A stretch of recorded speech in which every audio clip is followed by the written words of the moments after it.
Another example of emergence is with an ant colony. So again, if you've ever owned an ant farm and you look at ants daily, you'll notice how seemingly dumb these ants are, right? You might find two ants that are basically fighting over the same leaf for weeks, just pulling the leaf back and forth, totally unable to decide which direction they should take the leaf. But when you see the ants operating as a whole, as a colony, it's really impressive to see what they can do.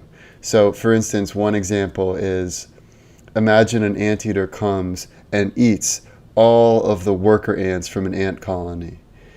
Then how does the ant colony recover from that now that it doesn't have any more workers? Well, what they've found that happens is that ants have a pheromone scent that they emit whenever they're doing their job. So a worker ant emits a certain scent for when it's working, an army ant emits a certain scent for when it's protecting the colony.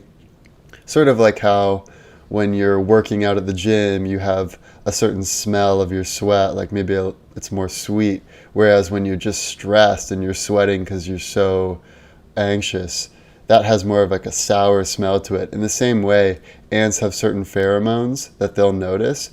And so if you have a situation where all the worker ants have been wiped out by an anteater, the army ants will start to realize that they hardly ever smell the worker ant smell.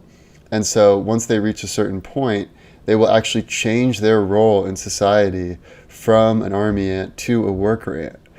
And this is kind of similar to me as when an entrepreneur in human society notices that there's a need that's not being filled in society, and so they will change their job and actually go fill that need and start a business.